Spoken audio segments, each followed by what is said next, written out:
বাংলাদেশ তো আসলে সবচেয়ে বড় এবং স্মরণকালের মধ্যে জ্বালানি সংকটে আছে। অনেকে এটাকে এক ধরনের এনার্জি ফেমিনও বলছে।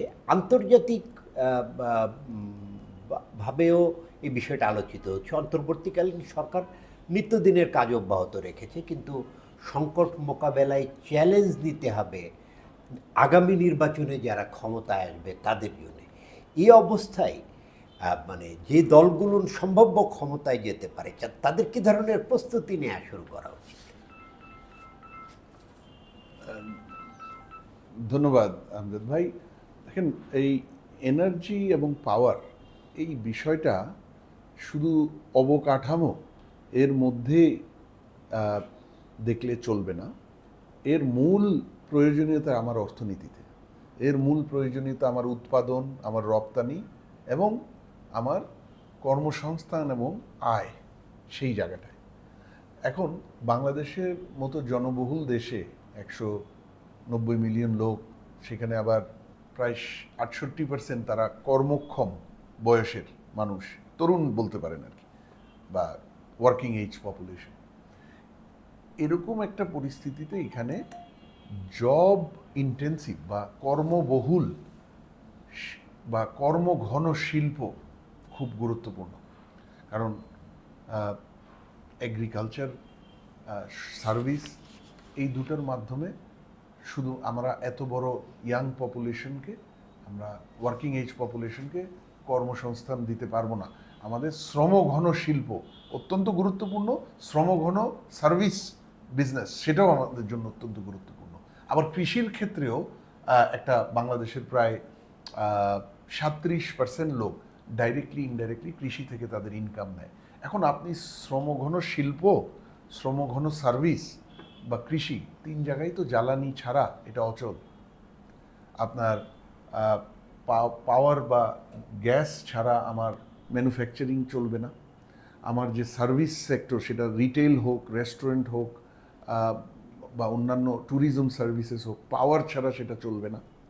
এগ্রিকালচারে আমার ডিজেল ছাড়া ইরিগেশন চলবে না, বা পাওয়ার ছাড়া ইরিগেশন চলবে না। সুতরাং আমার এই অর্থনীতিকে ধরে রাখতে গেলে, আগাতে গেলে তো বটেই, ইভেন জাস্ট ন্যূনতম যেটা আছে সেটাকে যদি আমি ধরেও রাখতে চাই, আমার এই কর্মসংস্থান যেখান থেকে আসে, এই শিল্প, সার্ভিস, সেবা খাত আর কৃষি, আমার জ্বালানি অত্যন্ত গুরুত্বপূর্ণ। সুতরাং আগামীতে যারা সরকার গঠন করবে, নিশ্চয়ই তাদের সবচেয়ে বড় দুটা কনসিডারেশন থাকবে অর্থনীতিকে ধরে রেখে এগিয়ে নিয়ে যাওয়া। তাহলে আপনার কি মনে হয় যে যারা এই ইলেকশনে প্রস্তুতি নিতে শুরু করেছে এখন পর্যন্ত, তাদের এই প্রস্তুতিটা এখনই নেওয়া শুরু করা উচিত? একদম, অ্যাবসলুটলি। আমি গত পরশুদিনই একজন বড় রাজনীতিবিদকে বলছিলাম যে যার দল হয়তো অনেকেই ধারণা করছে যে আগামীতে ক্ষমতায় আসবে, যে দেখেন, আপনারা যখন ক্ষমতায় আসবেন, রাজনৈতিকভাবে মানুষ,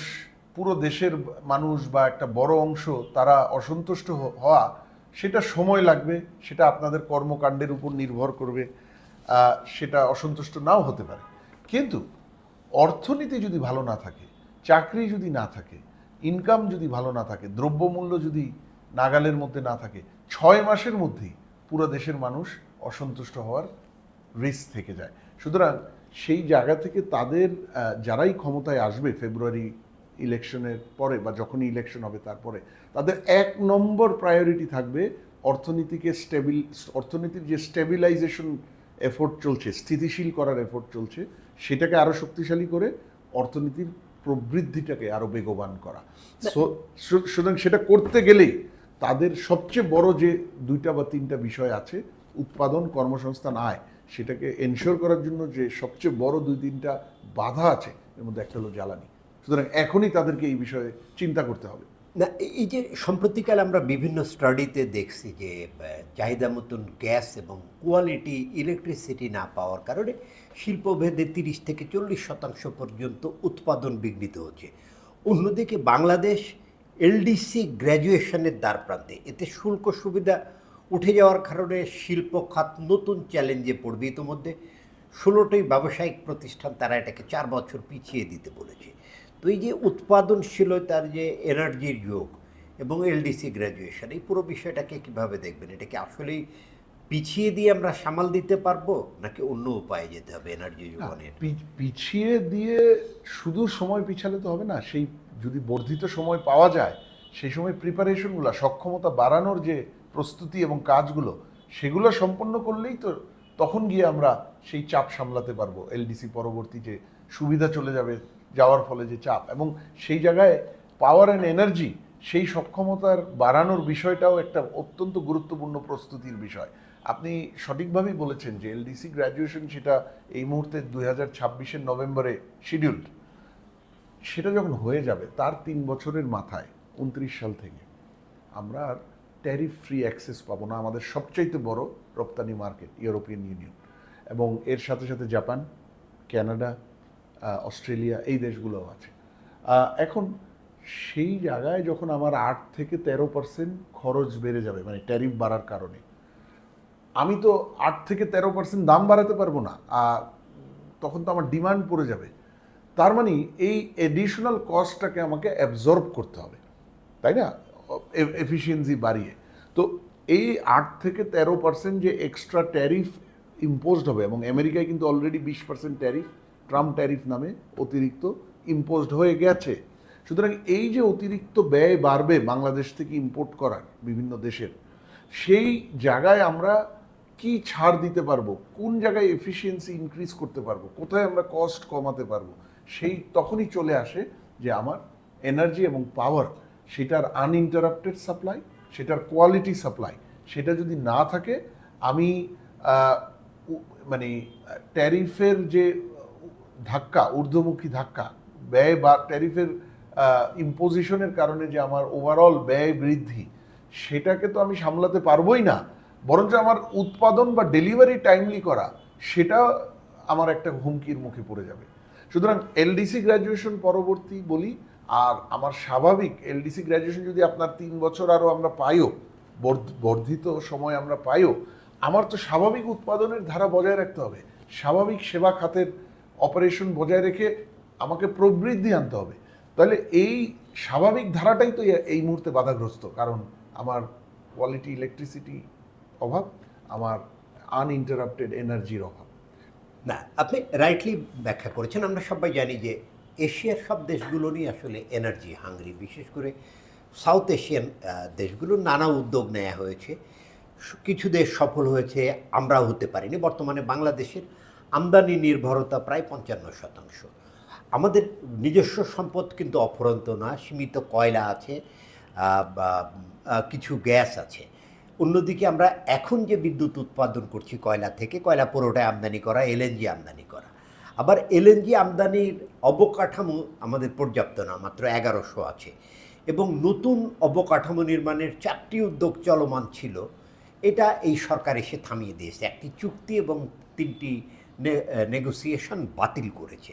অন্যদিকে এটা নিয়ে এখন নতুন করে দরপত্র আহ্বান করা হয়নি, এবং স্থলভাগে একটা এলএনজি টার্মিনাল স্থাপন করার জন্যে এটা পিপিএর আওতায় করার সিদ্ধান্ত নেওয়া হয়েছে। কিন্তু ভাসমান টার্মিনাল করতে 3 থেকে 4 বছর এবং ল্যান্ড বেস টার্মিনাল করতে কমপক্ষে 6 বছর সময় লাগবে, যেটা এক্সপার্টরা বলছে।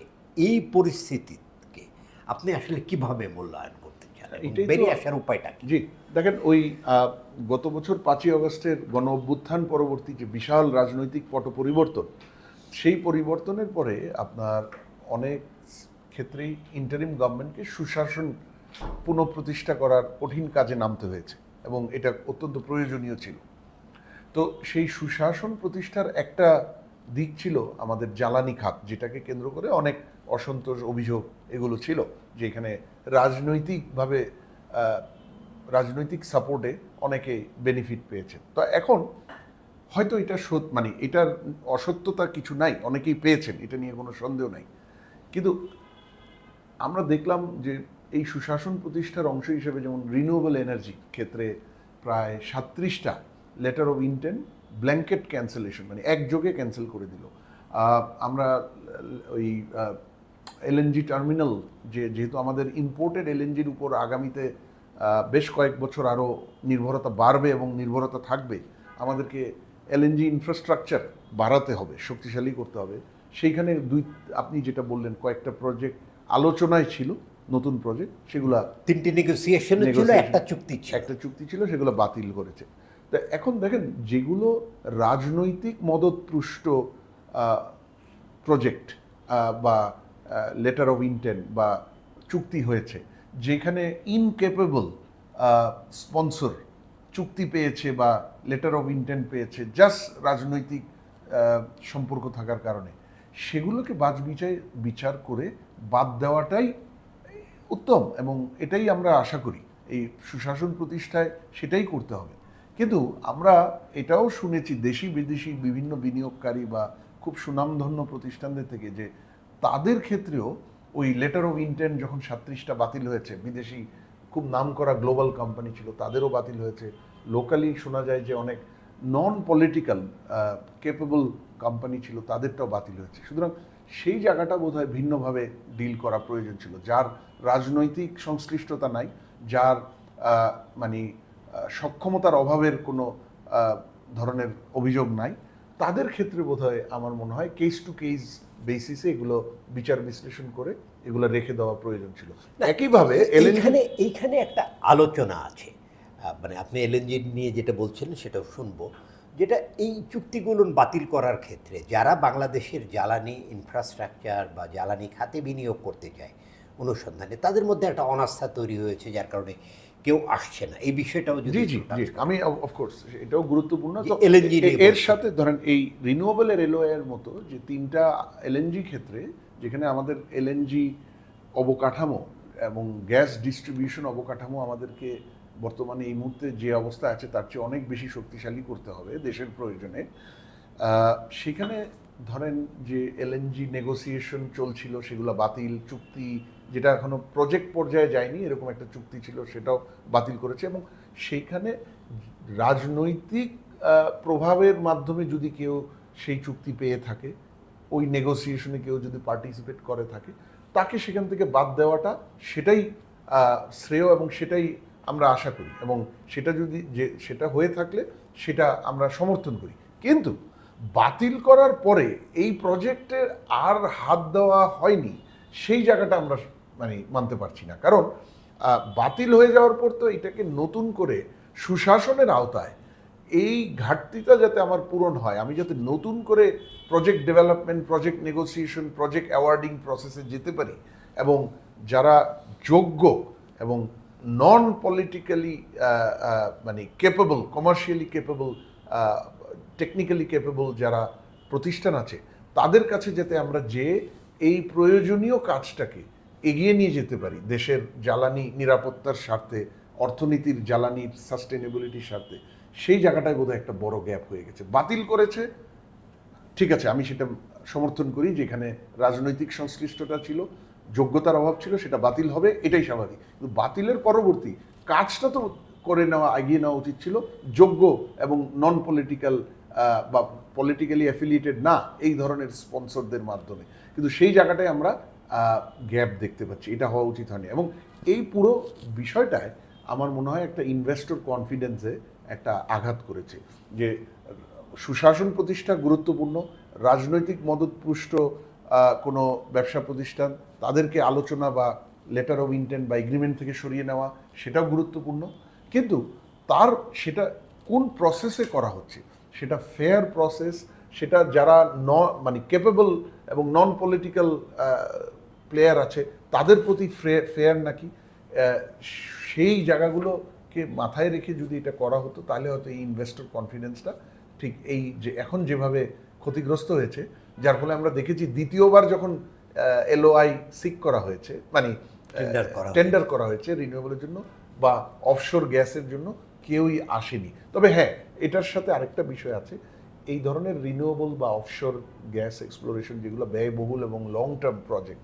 সেখানে আসলে বিনিয়োগকারীরা ইলেক্টেড বা পলিটিক্যাল গভর্নমেন্ট তার আন্ডারে আসতে চায় না। ধন্যবাদ, আপনি খুব ভালোভাবে ব্যাখ্যা করেছেন, যেটা আমি আগেই বলছিলাম যে আমাদের জ্বালানি সম্পদ, প্রাকৃতিক জ্বালানি সম্পদ অফুরন্ত না, আমাদের সীমিত গ্যাস আছে, সীমিত কয়লা আছে, কিন্তু যেটুকু গ্যাস আছে এবং কয়লা আছে তা অনুসন্ধান এবং ব্যবহার পরিকল্পনা 2 দশক ধরে আসলে অবহেলিত হয়েছে। কয়লা নিয়ে আলোচনা হয়েছে, আমরা কার্যত কোনো উদ্যোগ নেইনি। আবার গ্যাস নিয়ে আমরা মানে আমদানির দিকে গিয়েছি, কিন্তু নিজস্ব তেল গ্যাস অনুসন্ধানে কার্যগত উদ্যোগ নেয়নি। আবার নবায়নযোগ্য সম্ভাবনাকে কাজে লাগানোর জন্য পরিকল্পিত এবং বাস্তবসম্মত উদ্যোগ আসলে বাংলাদেশে অনুপস্থিত। কিন্তু আমাদের যে আমদানি নির্ভরতা বেরিয়ে আসার জন্য এটাকে এক্সপার্টাইট করা বা এটাকে জোরদার করা, বিশেষ করে অনেকে বলছে যে যুদ্ধকালীন পরিস্থিতির মতো উদ্যোগ নিয়ে এটা করা দরকার। কিভাবে দেখবেন? প্রথমত নিজস্ব কয়লা এবং গ্যাস, তারপর নবায়নযোগ্য, কি পরামর্শ দেবেন? খুবই গুরুত্বপূর্ণ, কারণ দেখেন আমার বাংলাদেশের মাটির নিচে আমার তো নিজস্ব প্রাকৃতিক সম্পদ কিছুটা হলেও আছে।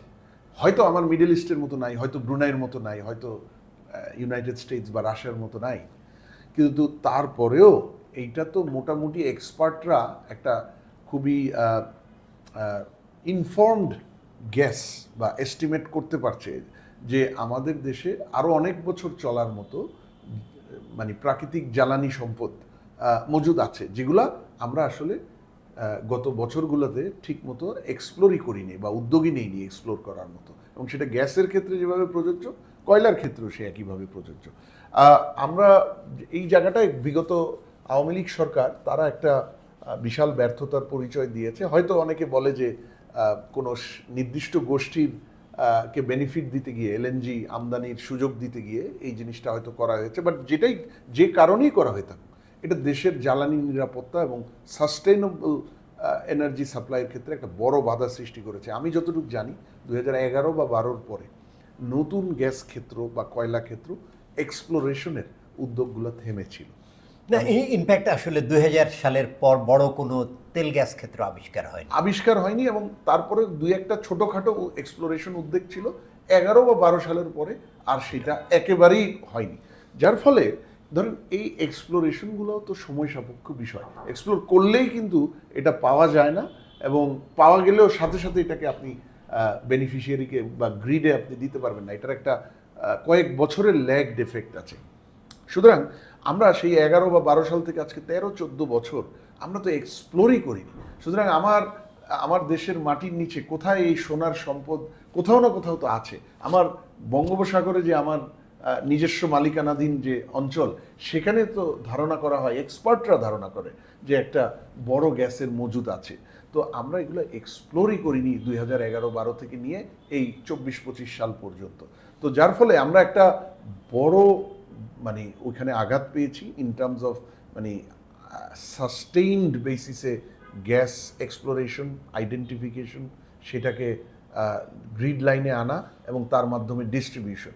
সো এই জায়গায় আমি দেখেছি যে ইন্টারিম গভর্নমেন্ট একটা উদ্যোগ নিয়েছিল অফশোর গ্যাস ব্লক বিড করার জন্য, করেছে, কিন্তু আনফরচুনেটলি কেউ এটা সারা দেয়নি। ওই জায়গাতে আসছি যেখানে আপনি বিডিং এর কথা বললেন, যে আমরা অফশোর বিডিং এর জন্য মানে যেটা পতিত আওয়ামী লীগ সরকারি বিডিং করেছিল, সাবমিশনের শেষ সময় ছিল গত ডিসেম্বর, কিন্তু কেউ আগ্রহ দেখায়নি। অনেকে বলছেন যে, আপনিও বললেন যে এটা কনফিডেন্সের অভাব মানে বিনিয়োগকারীদের। আবার এই নতুন করে ল্যান্ডের জন্যে এবং অফশোরের জন্য পিএসসি আপগ্রেড করে সেটা সরকারের অনুমোদনের জন্য দেয়া আছে। একই সাথে সারা দেশে 50+100 এই 150 কূপ খনন ও সংস্কারের কাজ বিভিন্ন পর্যায়ে চলমান আছে। বলা হচ্ছে 28-এর মধ্যে শেষ হবে, কিন্তু মানে এক্সপার্টরা বলছে যে এখান থেকে আসলে মানে পেট্রোবাংলার নিজস্ব উদ্যোগের যে সাকসেস রেশিও বা ইতিহাস তা খুবই না, যার কারণে এটা বড় কোনো সাফল্য দিতে পারবে না, যার কারণে বিদেশি বিনিয়োগ দরকার। তো এই দুইটাকে আমাদের দেশীয় উদ্যোগ এবং বিদেশি বিনিয়োগকে সমন্বিত করার জন্য আপনি কি স্পেসিফিক পরামর্শ দেন? দেখেন, গ্যাস এবং বিশেষ করে অফশোর গ্যাস বিশেষ করে এবং অনশোরেও গ্যাস এক্সপ্লোরেশন অত্যন্ত ব্যয়বহুল এবং খুবই জটিল কারিগরি একটা কাজ। এইটা আমাদের দেশে বাপেক্স বা পেট্রোবাংলার অধীনে কিছু সক্ষমতা গড়ে উঠেছে, কিন্তু এটা এখনও খুবই রুডিমেন্টারি, খুবই বেসিক।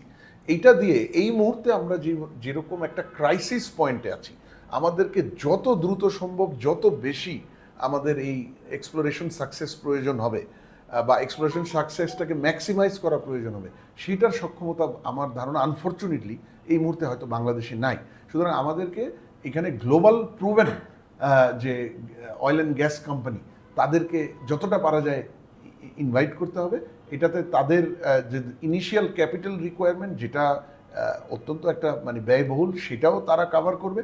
আর দ্বিতীয়ত হচ্ছে তাদের যে কারিগরি জ্ঞানটা, যেটা আমাদের এই মুহূর্তে আমাদের সেই জায়গাটায় আমরা নাই, সেইটা কিন্তু আমাদেরকে দ্রুত একদিকে দ্রুত এক্সপ্লোরেশন, আরেকদিকে সাকসেস ম্যাক্সিমাইজ করে এক্সপ্লোরেশন, সেই জায়গাটায় আমাদেরকে সহায়তা করবে। এখন কিছু কিছু জায়গায় আমরা যেটা করতে পারি, হয়তো বাপেক্স বা দেশীয় যে প্রতিষ্ঠান, তাদেরকে আমরা জয়েন্ট ভেঞ্চারে দিতে পারি। কিন্তু আমার মনে হয় এই মুহূর্তে আমরা যেহেতু একটা ক্রাইসিস পর্যায়ে আছি এনার্জির, এবং আগামী বছরগুলোয় এই ক্রাইসিস মানে ওভারঅল এনার্জি ডিমান্ড বেড়ে গিয়ে হয়তো ক্রাইসিসটা আরও ডিপেন্ড হতে পারে যদি সাপ্লাই না বাড়ে। আর ইম্পোর্টের ক্ষমতা তো লিমিটেড থাকবে, কারণ আমরা চাইলেও তো ডলার রিজার্ভ রাতারাতি 2 গুণ 3 গুণ করতে পারবো না। সুতরাং আমরা অলমোস্ট একটা ওয়ার ফুটিংয়ে আমাদেরকে যদি কাজ করতে হয়, এখন ওই বিদেশিদেরকেই যতটা পারা যায় এনে কোথাও কোথাও হয়তো আমরা বাপেক্সকে জয়েন্ট ভেঞ্চারে তাদের সাথে রাখলাম। তাতে যেটা হবে, আমরা একদিকে এক্সপার্টিসের কোনো কমতি থাকলো না বিদেশি গ্লোবাল অপারেটরদের কারণে, আর তার সাথে সাথে টেকনোলজি বা টেকনিক্যাল নো হাউ সেটাও বাপেক্সের কাছে ট্রান্সফার হলো, যেটা ভবিষ্যতে মিডিয়াম টু লং টার্মে তখন হয়তো বাংলাদেশকে কাজ করবে। আপনি রাইটলি বলেছেন যে আমরা পরিবেশের অজুহাতে নিজস্ব কয়লা তুললাম না, মানে সরকারের মধ্যে থেকেও যদিও সিভিল সোসাইটি বা মানে অন্যান্য রাজনৈতিক দলগুলোর চাপের অন্য অনেক সিদ্ধান্তই সরকার বাধাগ্রস্ত হয়নি, কিন্তু এনার্জি ক্ষেত্রে বিশেষ করে কয়লার ক্ষেত্রে বিগত সরকার কয়লা ওঠানোর সিদ্ধান্ত নেয়নি, কিন্তু দায় চাপাইছে সিভিল সোসাইটির প্রতিবাদ, পরিবেশ, নানা কারণে। কিন্তু আমরা 7,000 মেগাওয়াট কয়লা ভিত্তিক বিদ্যুৎ কেন্দ্র করেছি। এর জন্য বছরে আমাদের এখন আমদানি করতে হচ্ছে 18 মিলিয়ন থেকে 20 মিলিয়ন টন কয়লা আমদানি করতে হবে, অথচ এই নিজস্ব কয়লা উত্তোলন এবং ব্যবহারের উদ্যোগ নাই। নির্বাচিত সরকারের জন্য আপনার সুনির্দিষ্ট পরামর্শ কী হবে? দেখি, কয়লা নিয়ে পরিবেশবাদী মানে সিভিল সোসাইটি তাদের অনেকেরই কনসার্ন আছে, এবং কিছুটা কনসার্ন যৌক্তিকও পরিবেশ নিয়ে, কোনো সন্দেহ নেই। কিন্তু প্রশ্ন হলো, আমি পরিবেশকে নিশ্চয়ই সর্বোচ্চ সুরক্ষা দিব, কিন্তু প্রাইমারি এনার্জি যেটার কারণে আমার যদি আমার অর্থনীতির চাকা বন্ধ হয়ে যায়, আমার রপ্তানি যেটার মাধ্যমে আমার ম্যাক্রো ইকোনমি, ফরেন রিজার্ভ মানে যার উপর নির্ভরশীল, সেটা যদি আমায় বন্ধ হয়ে আমার বাজার পার্মানেন্টলি হাতছাড়া হওয়ার উপক্রম হয়, তখন কিন্তু আমার ইকোনমিকে প্রায়োরিটাইজ করতে হবে। কয়লা যদি আমার হাতের কাছে থাকে, সেই কয়লা ভিত্তিক পাওয়ার প্ল্যান্ট আমাকে চালিয়ে যেতে হবে, কারণ আমি এখন পর্যন্ত সেই সুবিধাজনক বা সেই লাক্সারি পজিশনটায় আসি নাই যে আমি একেবারে কয়লা ভিত্তিক কোনো প্রকল্প চালাবো না, প্ল্যান্ট চালাবো না, সম্পূর্ণভাবে গ্যাস অথবা রিনিউয়েবলে যাব। হ্যাঁ, সেটা আমাদের উদ্দেশ্য, সেটা আমাদের ভিশন, অবজেক্টিভ, কিন্তু সেই জায়গায় যাওয়ার আগে সেটা তো সময় লাগবে আমরা জানি, কিন্তু সেই জায়গায় যাওয়ার আগে আমাকে তো অর্থনীতির ডিমান্ড ফুলফিল করতে হবে, আমাকে তো ম্যানুফ্যাকচারিং এবং সার্ভিসের এনার্জি ডিমান্ড ফুলফিল করতে হবে, এমপ্লয়মেন্টের জন্য, এক্সপোর্টের জন্য, ফরেন রিজার্ভের জন্য। তাহলে আমার সেই সময় যদি আমার কয়লার প্ল্যান্ট চালিয়ে আমি সেটা ইকোনমিকে ধরে রাখতে পারি, বড় করতে পারি, আমাকে সেটাই করতে হবে। এবং সেই কয়লার প্ল্যান্টে আমার যেহেতু লোকাল কয়লার একটা সুযোগ আছে, আমাকে সেটা ম্যাক্সিমাইজ করতে হবে, কারণ আমি এই মুহূর্তে আমার ফরেন রিজার্ভ খুব দুর্বল। আমরা একটা ম্যাক্রো ইকোনমিক ক্রাইসিস থেকে একটু একটু করে ঘুরে দাঁড়াচ্ছি ফরেন ব্যালেন্স অফ পেমেন্ট বা ফরেন এক্সচেঞ্জের দিক থেকে।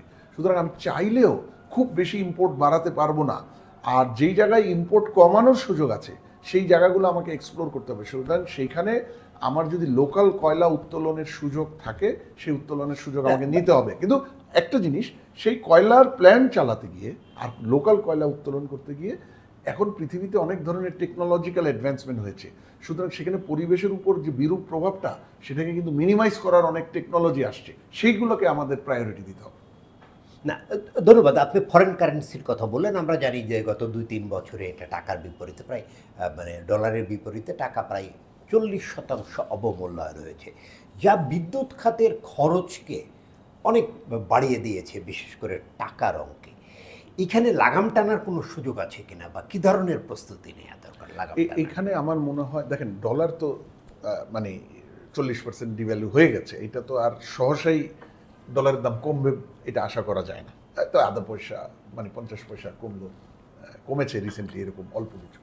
সুতরাং এই 22 সালের পরে 40% ডিভ্যালুয়েশন, এটাকে মাথায় নিয়ে আমাদের আগাতে হবে, এবং সামনেও ছোটোখাটো যে ডিভ্যালুয়েশন একেবারে উড়িয়ে দেওয়া যায় সেটা আমি বলবো না। এখন তাহলে আপনাকে ওই যে একদিকে হলো যে পাওয়ার অ্যান্ড এনার্জি সেক্টরে যে ইম্পোর্ট ডিপেন্ডেন্সটা, যেটা আপনি সম্পূর্ণভাবে বন্ধ করতে পারছেন না, সেইখানে আপনি কি মিনিমাইজ করতে পারেন নাকি কোথাও কোথাও কি অপ্রয়োজনীয় ইম্পোর্টকে আমরা কমাতে পারি নাকি, সেখানেই এসে যায় লোকাল গ্যাস এবং লোকাল কয়লার এক্সপ্লোরেশন, নাম্বার ওয়ান।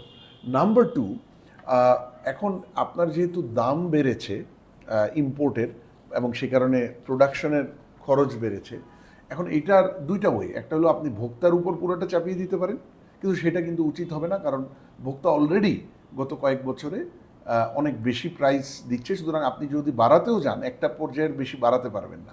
আর দ্বিতীয়ত হলো এই মুহূর্তে মূল্যস্ফীতির চাপ আছে, এই মুহূর্তে মূল্যস্ফীতির চাপটা আরও বাড়ানোটা ঠিক হবে না। তাহলে যেটা করা যেতে পারে, এই বিদ্যুৎ এবং জ্বালানি গ্যাস সেক্টরে প্রচুর ইনএফিসিয়েন্সি আছে, প্রচুর লিকেজ আছে, প্রচুর দুর্নীতি আছে। সেই জায়গাটায় আমরা যদি ডিস্ট্রিবিউশন এফিসিয়েন্সি বাড়াতে পারি, আমরা যদি ইনফ্রাস্ট্রাকচার কোয়ালিটি আপগ্রেড করতে পারি, তাহলে কিন্তু আমার অনেক সরকারের এই মানে পাওয়ার প্ল্যান্ট প্রডিউসারদের তাদের কিন্তু অনেক এফিসিয়েন্সি বেড়ে খরচ কমে যাবে। তখন সেই যে ডলারের কারণে যে অ্যাডিশনাল কস্ট ইনক্রিজ, সেটা কিছুটা অ্যাবজর্ব করে নেওয়া যাবে, এবং যে পরিমাণ হয়তো তারা চিন্তা করছে ভোক্তার উপর চাপাবে, অতটা চাপানোর প্রয়োজন হবে না, এবং সরকারেরও হয়তো সাবসিডিটা কমে যাবে সামনের দিনে। না, ধন্যবাদ। আপনি খুব ভালোভাবে এটা ব্যাখ্যা করেছেন, যে যেটা বললেন লিকেজ, দুর্নীতি, অনিয়ম এবং ব্যবস্থাপনা এবং অপারেশনে দক্ষতা বাড়ানো। কিন্তু এই বিষয়টি তো এই আওয়ামী লীগ সরকারের পতনের পর সবচেয়ে বেশি আলোচিত হয়েছে, কিন্তু গত এক বছরে এই অপারেশনাল এবং ম্যানেজমেন্ট দক্ষতা বাড়ানোর জন্যে, যার মাধ্যমে দুর্নীতিকে নিয়ন্ত্রণ করা যাবে বা স্বচ্ছ করা যাবে, মানে এক বছরে কি কাঙ্ক্ষিত কোনো অগ্রগতি দেখেছেন দুর্নীতি তদন্ত এবং দায় দায়িত্ব নির্ধারণে? এই সরকার কি কোনো মানে কার্যকর উদ্যোগ নিতে পেরেছে, যার ফল এখন দেখা যাচ্ছে বা দেখা যাবে তাদের কার্যকালে? ইন্টারিম সরকার জ্বালানি সহ অন্যান্য বিভিন্ন খাতে সুশাসন প্রতিষ্ঠার জন্য আমার মনে হয় দুটা জায়গায় তারা সাকসেসফুল। একটা হলো তারা এইখানে সুশাসন প্রতিষ্ঠা করতে হবে, দুর্নীতি টলারেট করা হবে না, এই সদিচ্ছাটা দেখিয়েছে, এবং এইটার শক্ত তাদের মানে স্টেটমেন্ট, এটা কন্টিনিউয়াসলি তারা এমফেসাইজ করে গেছে। এটাও কিন্তু গুরুত্বপূর্ণ যে আপনার ভিশনটা কি, আপনার সদিচ্ছাটা কি। সুতরাং এটা হলো একটা। দ্বিতীয়, আমি বলবো যে পূর্বে গত বছর অগাস্টের পূর্বে একেবারে সরকারের খুবই উচ্চ পর্যায় থেকে মানে নির্দেশ বা সাহায্যের ক্রমে বিভিন্ন গোষ্ঠীকে যে বড় বড় চুক্তি বা বেনিফিট দেওয়া হতো, এটাও মোটামুটি এই সরকার বন্ধ করেছে। তো এই দুটো জায়গায় আমি মানে এনার্জি, এবং এটা পাওয়ার এবং এনার্জি সেক্টরের ক্ষেত্রেও প্রযোজ্য, তো সেই জায়গায় আমি ইন্টারিম গভর্নমেন্টের একটা সাফল্য দেখি। কিন্তু যেটা আমার মনে হয় খুব বেশি অগ্রগতি দেখছি না, সেটা হলো যে প্রতিষ্ঠান লেভেলে, প্রাতিষ্ঠানিক পর্যায়ে সেইখানে দক্ষতা বাড়ানো, টেকনিক্যাল ক্যাপাসিটি বাড়ানো, এবং সেই জায়গায় যে দুর্নীতির বিভিন্ন সুযোগগুলো আছে প্রাতিষ্ঠানিক লেভেলে, পলিসি মেকার লেভেলে না, প্রাতিষ্ঠানিক লেভেলে, সেই জায়গায় আমরা খুব বেশি এমফেসিস গত কয়েক মাস দেখিনি। কিন্তু এখানে মনে হয় আরও কড়া এবং খুবই গাঢ় দৃষ্টি দেওয়া প্রয়োজন ছিল, সেই জায়গাটা আমরা মিসিং দেখছি। ধন্যবাদ আপনাকে এনার্জি পাওয়ার ডিজিটালের সাথে সময় দেওয়ার জন্য। আপনাকেও ধন্যবাদ।